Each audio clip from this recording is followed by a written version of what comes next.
믿음의 조상이 이런 사람들이 있구나.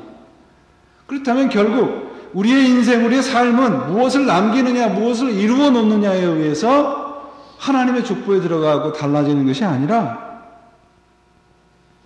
하나님을 어떻게 믿느냐, 그것에 의해서 결정된다는 겁니다. 가인의 족보는 결국 세상적인 업적을 자랑하지만 신약에 와서 그리스도의 족보에 들어가지 못해요. 그러나 셋은 그리스도에게까지 연결되는 축복을 얻게 됩니다. 마태복음을 강의하면서 말씀을 드렸어요. 마태복음 처음에 나오는 그리스도의 예수님의 족보에 들어간 사람들을 보세요. 세상적인 면면이 그렇게 뛰어난 사람들이 없습니다. 심지어는 여자들까지도 거기 들어가 있어요. 그 당시에 여자는 족보에 들어가지 못했었잖아요. 뭐 지금 옛날 한국도 그랬었지 않습니까? 또한 거기에 등장하는 여자들은 세상적으로 아무런 지위가 없었던 사람들이에요. 그런데 그리스도의 족보에 들어갔다는 겁니다. 무엇 때문에? 믿음 때문에요. 나와 나의 가정의 삶이 그리스도에게까지 연결되느냐, 그렇지 않느냐가 오늘 우리가 기록을 하고 싶은 족보의 비밀이 되어야 되는 겁니다. 삶의 가치는 이 땅에서 오래 건강하게 편안하게 사는 거에 있지 않아요, 여러분. 지금도 그렇지만 그 당시에, 지금 성경에 기록된 이 당시에는 오래 사는 것과 땅 부자, 땅을 많이 가지고 있는 사람들이 축복을 받은 자였습니다. 그것이 큰 복이었습니다. 근데 오늘 본문을 보시면 누가 몇 세에 누구를 낳고 몇 년을 살다가 죽었다, 이런 말이 되풀이되고 있죠. 자세히 보니까 에녹을 제외한 대부분의 사람들의 평균 연령이 몇 살인가요? 912살이에요. 그런데 공통점이 무엇입니까? 900살이 넘게 살았는데 공통점이 뭐예요? 죽었다는 거예요. 죽었다는 겁니다. 성경은 이 땅에서 그들이 아무런 어떠한 업적을 남기고 얼마나 오래 살았느냐에 관심이 있지는 않습니다. 하나님의 관심은 거기에 있지 않아요. 성경은 아무리 오래 살아도, 아무리 발버둥 쳐도 인간은 죽는다는 교훈을 우리들에게 선포해주고 있습니다. 1000년을 가까이 살았지만 결국은 흙으로 돌아가고 말았어요. 이런 식으로 본문이 기록이 되어 있다는 것은 초점이 죽지 않은 에녹에 있어요. 우리의 삶이 얼마나 오래 살았느냐, 얼마나 엄청난 업적을 이루어 놓았느냐가 중요한 게 아니라 어떻게 살았느냐가 중요하다는 것이겠죠. 장수와 성공과 번영과 이런 것은 하나님과 관계가 없습니다.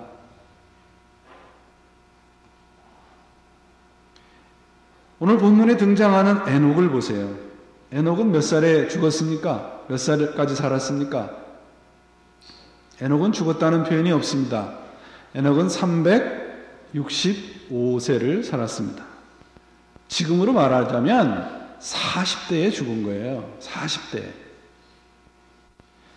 에녹은 그런데 본문을 보시면 그 10 제너레이션의 이름이 나오는데 7번째 가정이에요.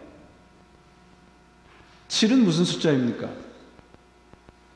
완전 숫자입니다. 365라는 것은 1년을 얘기를 하잖아요. 그러면 에녹의 삶은 완전했으며 한순간도 하나님을 놓치지 않았다는 것을 숫자에서 우리들에게 선포해 주고 있는 거예요.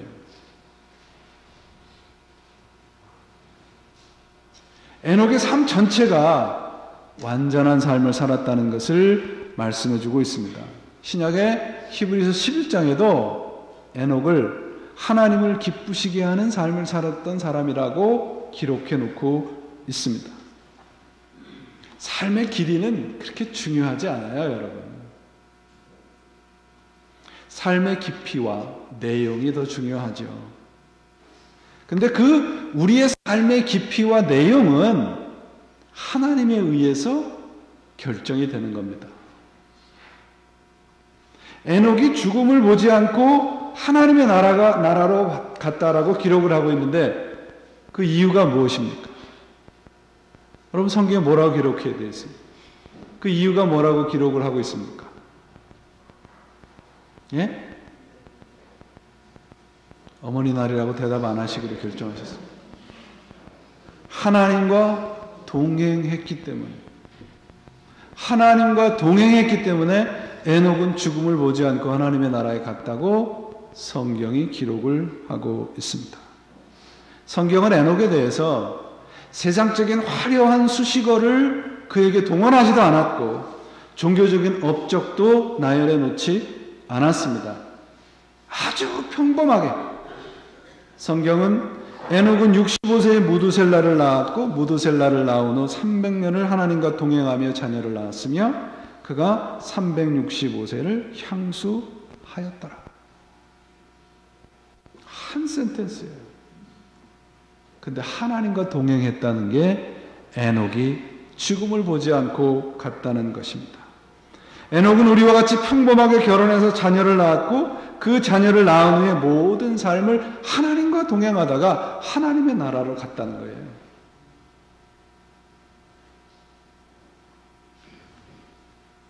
우리와 같은 똑같은 삶을 살은 가운데 그는 하나님을 기쁘시게 하는 삶을 살았다는 겁니다. 세상 사람들과 다른 것은 하나님과 동행하는 삶을 살았다는 거예요. 성경이 이렇게 분명히 죽지 않고 하나님의 나라에 갈 수 있는 길을 열어주고 있지 않습니까? 무엇입니까?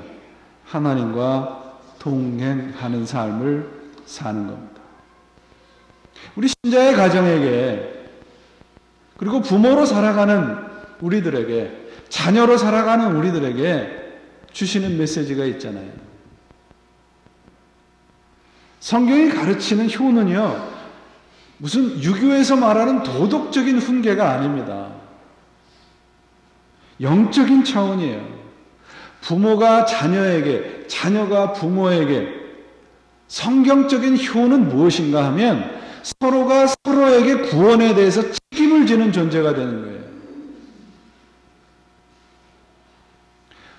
어머니에게, 아버지에게 잘하느냐 못하느냐도 중요하죠. 그러나 더 중요한 것은 정말 서로에게 구원에 대한 책임을 지고 살아가느냐. 그것을 우리들에게 말을 해주고 있습니다. 이것이 성경적인 효예요. 자녀가 부모들에게 해야 될 것은 성경은 순종이라고 얘기를 하고 있습니다. 순종이라는 것은 우리 부모님이 나에게 해주는 것에 대해서 당연하게 생각하지 않는 거예요.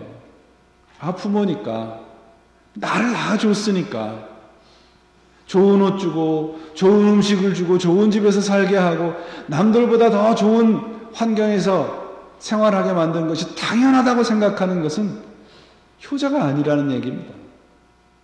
성경이 가르치는 효예요, 그것이. 부모를 당연하게 생각하지 않는 것. 그것이 성경적인 가정의 모습입니다. 성경에 부모에게 효도하라고 나와 있습니까? 부모를 경외하고 공경하라고 나와 있습니까? 네? 여러분이 대답을 안 하니까 자꾸 질문을 하는 거예요. 효가 아니라 경외예요. 경외라고 하는 것은 물론 우리가 가지고 있는 도덕적인, 유교적인 효의 내용을 포함하고 있습니다. 그러나 더 깊은 거예요. 부모가 내 생각으로 이해되지 않을 때, 내 어머니가, 내 아버지가 도대체 이해되지 않는 그런 상황 속에서도 그 부모에게 순종하는 것이 경외예요.